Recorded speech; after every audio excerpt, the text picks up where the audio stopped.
우리에게 주신 말씀은 시편 150편 1절에서 6절까지의 말씀입니다. 구약성경 910쪽에 있습니다. 시편 150편 1절에서 6절의 말씀을 함께 합독하시겠습니다. 할렐루야, 그의 성소에서 하나님을 찬양하며 그의 권능의 궁창에서 그를 찬양할지어다. 그의 능하신 행동을 찬양하며 그의 지극히 위대하심을 따라 찬양할지어다. 나팔소리로 찬양하며 비파와 수금으로 찬양할지어다. 소고치며 춤추어 찬양하며 현악과 퉁소로 찬양할지어다. 큰 소리나는 제금으로 찬양하며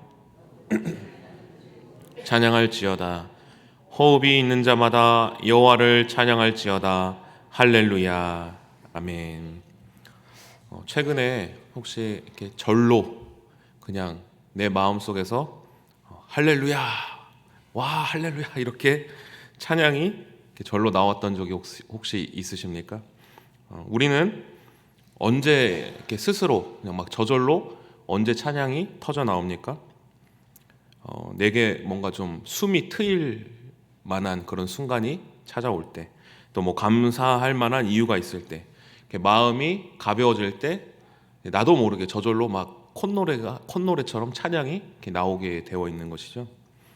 하지만 반대로 내 상황이 힘들 때, 정말 내가 숨이 턱턱 막힐 때, 답답할 때, 그때는 어떻습니까? 찬양이 안 나오게 되는 거죠. 오히려 우리의 입술이 이렇게 굳게 딱 닫혀버리게 되는 것이죠. 그런데 오늘 시편 150편, 우리 마지막 시편에서는 우리의 상황과 환경이 어떨지라도 그럼에도 불구하고 하나님의 성도는 항상 찬양의 자리에 서 있어야 한다라고 선포하고 있는 말씀인 것입니다. 어디에 있든지 어떤 상황이든지 우리는 찬양해야 한다라고 말씀하는 것이죠.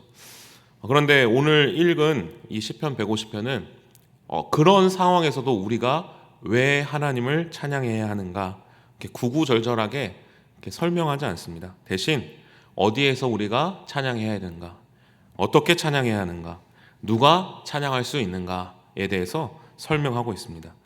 그런데 이 오늘의 말씀, 그 찬양의 모습을 하나하나 살펴보면 우리가 왜 하나님을 찬양할 수밖에 없는지, 그리고 왜 우리가 하나님을 찬양해야 하는지를 알 수 있는 것입니다.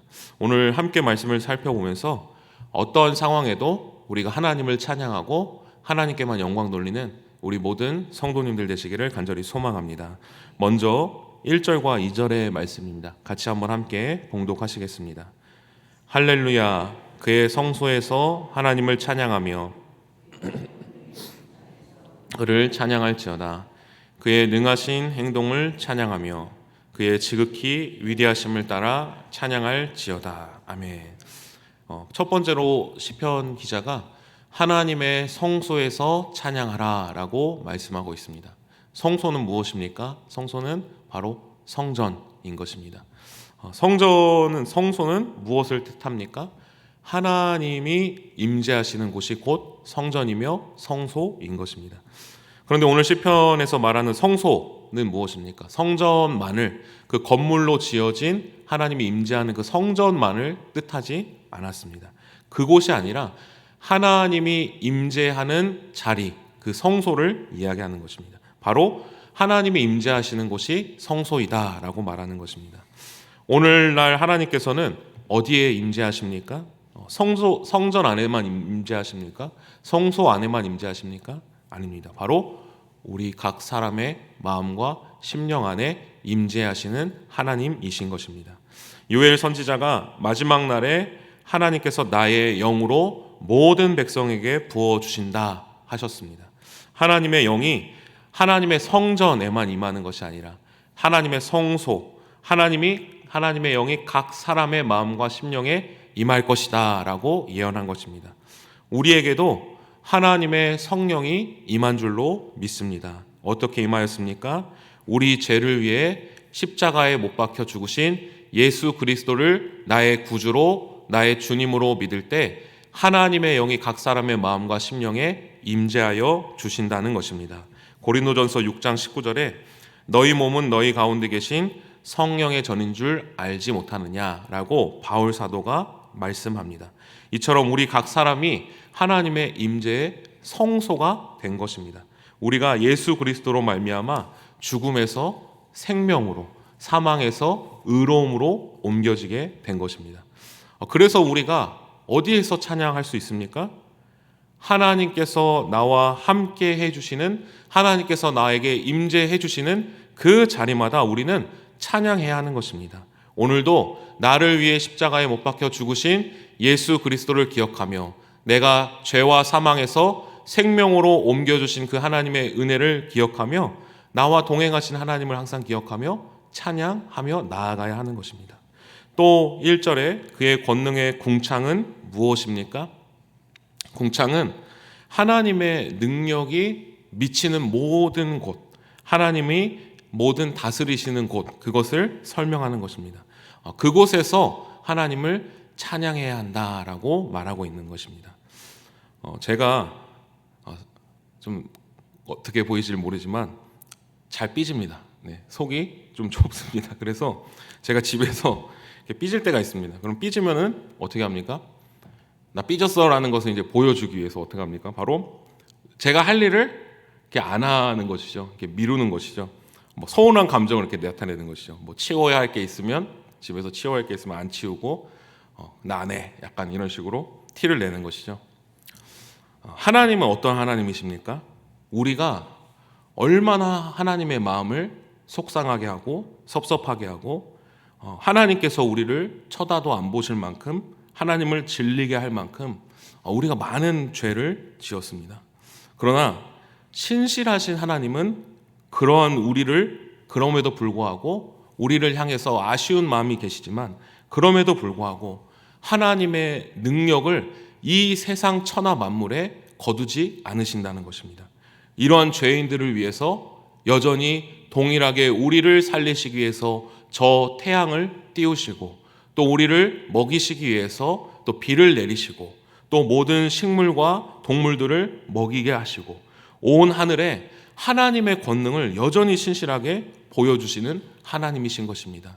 우리는 하나님을 향해서 신실하지 못하였지만 하나님께서는 신실하게 우리들을 향하여서 하나님의 권능을 온 세상 천하 만물에 나타내시는 것입니다. 그렇기 때문에 우리는 하나님을 찬양할 수밖에 없는 것입니다. 우리는 죄를 짓지만 이러한 죄인들을 위해서 예수 그리스도를 보내주셔서 이러한 죄인의 마음에 하나님의 성소를 두셨습니다. 우리는 죄를 짓지만 이러한 죄인들을 하나님께서 사랑해 주셔서 변함없이 태양을 뜨게 하시고 하나님의 권능의 손으로 이 세상을 다스리시며 하나님의 모든 일을 신실하게 처리하시는 것입니다. 그의 이러한 자비하심과 무궁하심을 찬양해야 한다. 우리는 찬양할 수밖에 없다라고 시편 저자는 말씀하고 있습니다. 그런데 시편 저자는 이러한 하나님을 어떻게 찬양하라라고 말하고 있습니까? 우리 3절과 5절의 말씀을 같이 한번 함께 봉독합니다. 나팔소리로 찬양하며 소고치며 춤추어 찬양하며 현악과 퉁소로 찬양할지어다. 큰 소리 나는 재금으로 찬양하며 높은 소리 나는 재금으로 찬양할지어다. 아멘. 제가 예전에 신대원 때 이제 기도탑에 가서 이렇게 기도를 하는데 어느 날은 이제 기도를 아무리 해도 기도가 그냥 안 되는 겁니다. 그리고 막 계속 졸리고 너무 피곤하고 그냥 집에 가고 싶다라는 생각만 계속 드는 것이죠. 엉덩이가 막 쑤시고 이제 도저히 이제 기도를 할 수 없는 것입니다. 그래서 어떻게 합니까? 그냥 성경책 찬송가를 펴고 1장부터 그냥 계속 그냥 찬송가만 쭉 부르는 겁니다. 그럼 어떻습니까? 이 제 마음이 정돈이 되고 좀 하나님 앞에 다시 이렇게 새 힘을 얻게 되는 것입니다. 찬송만을 쭉 불렀을 뿐인데 다시 제가 힘을 얻게 되는 것이죠. 3절과 5절의 말씀을 우리가 같이 읽었습니다. 그런데 이 찬양하는 이 이스라엘의 백성들의 모습을 볼 때 어떤 모습이 보여지십니까? 마치 전쟁의 포로처럼 끌려가는 모습이 보입니까? 아니면 반대로 포로에서 구원받은 백성이 찬양하는 모습으로 느껴지십니까? 이스라엘 백성들의 역사는 어땠습니까? 우리 시편 1편부터 이 150편에 오기까지 이스라엘의 사람들의 이 마음은 어땠습니까? 많은 억압, 고통, 탄식, 너무나도 많은 외부의 공격, 또 이방의 공격, 압박 속에서 긴장하면서 살아왔습니다. 그때 무엇이 경험됩니까? 내가 정말 너무 힘들다.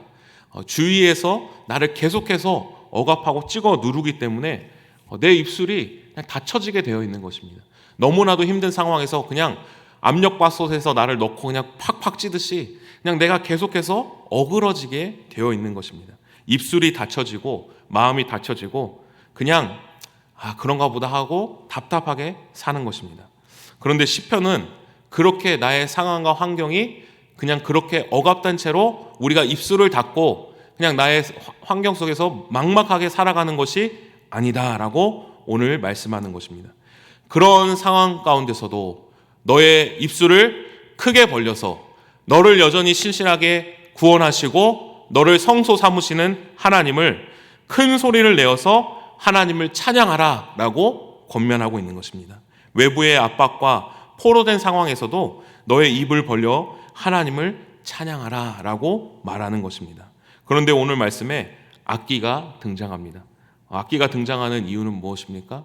우리가 악기를 배우라는 것이 아니라 우리가 하나님을 찬양하는 것에 있어서 우리의 말로 다 표현할 수 없는 그 하나님을 더욱더 높이 찬양하기 위해서 내 입술과 내 머리로만 찬양할 수 없기, 내 입으로만 찬양할 수 없는 그 하나님을 나의 모든 것을 동원하여서 그 전지전능하신 하나님을 온 힘과 능력을 다하여 찬양하라 라는 것입니다. 세상은 계속해서 우리의 입을 틀어 막습니다. 그러나 우리가 하나님을 찬양할 때 어떻게 찬양하라고 말합니까? 내 상황과 환경을 뛰어넘어서 내가 할 수 있는 최선을 다해서 찬양하라 라고 권면하고 있는 것입니다. 혹시 내 인생에 찬양이 멈추어 있지는 않습니까? 제가 찬양할 기분이 아닙니다. 이런 생각이 있지는 않습니까? 그럼에도 불구하고 우리는 하나님을 우리의 입을 크게 열어 찬양해야 한다라고 말하는 것입니다. 그렇다면 마지막으로 누가 찬양해야 한다라고 말하고 있습니까? 우리 6절의 말씀을 같이 한번 함께 읽겠습니다. 호흡이 있는 자마다 여호와를 찬양할지어다. 할렐루야. 아멘. 호흡이 무엇입니까? 바로 숨을 쉬고 내쉬는 것입니다. 혹시 우리 성도님들 중에 이러신 분 계십니까? 오늘은 제가 너무 바빠서 좀 숨을 안 쉬려고요. 오늘은 좀 숨을 참습니다. 오늘은 제가 너무 힘들어서 좀 숨 좀 참겠습니다. 오늘은 제가 너무 슬퍼서 숨을 참겠습니다. 오늘은 제가 너무 화가 나서 숨을 참겠습니다. 이런 사람 없죠. 왜 그렇습니까? 숨이 끊어지는 순간이 곧 나의 목숨, 생명이 끊어지는 순간이기 때문입니다. 오늘 시편 기자는 내 상황, 내 환경, 내 기분, 그것에 따라 찬양하라 라고 말하지 않습니다.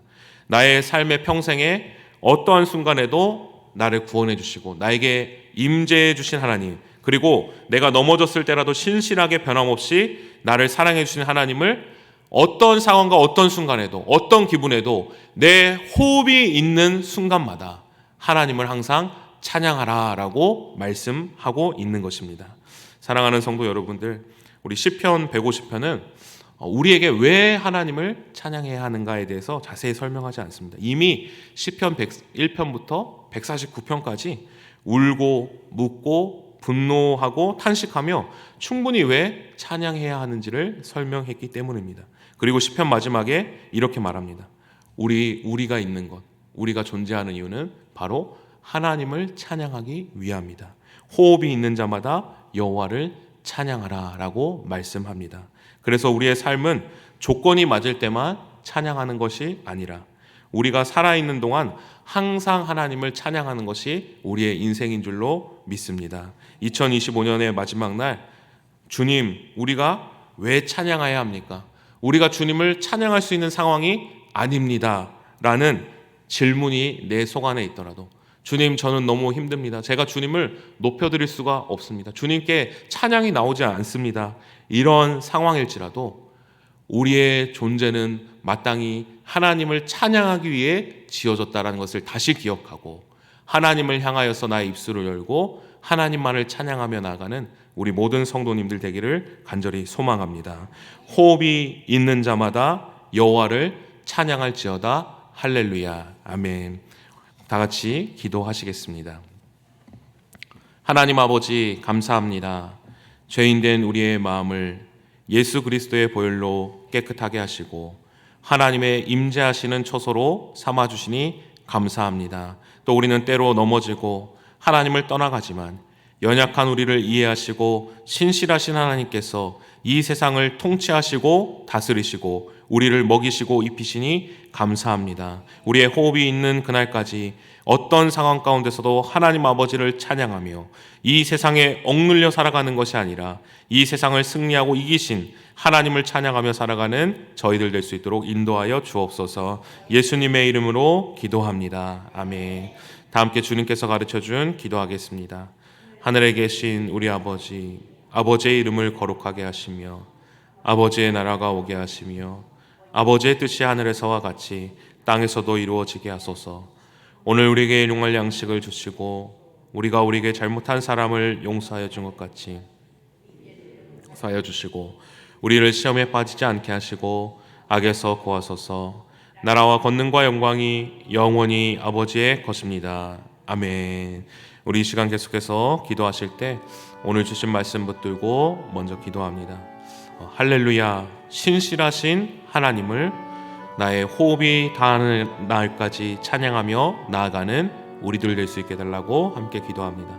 성령으로 충만하게 하셔서 오늘도 마땅히 기도할 바를 알게 하시고 이를 통해 모든 것을 합력하여 선을 이루시는 하나님을 경험할 수 있게 달라고 세상과 교회를 어지럽히는 신천지와 이단 세력들의 거짓된 정체를 밝히 드러내시고 예수 그리스도만이 유일한 구원자이심을 열방이 알 수 있게 달라고 부모는 자녀들을 말씀으로 바르게 양육하고 자녀들은 주 안에서 부모에게 순종하여 믿음의 본이 되는 가정이 될 수 있게 달라고 시니어 세대가 하나님과 동행하는 의미 있는 삶을 영위하게 하시고 다음 세대에게 선한 영향력을 전하는 일에 귀하게 쓰임받을 수 있게 달라고 이 시간 주님의 도우심을 간구하며 함께 합심하여 기도하시겠습니다. 하나님 아버지, 은혜를 감사드립니다.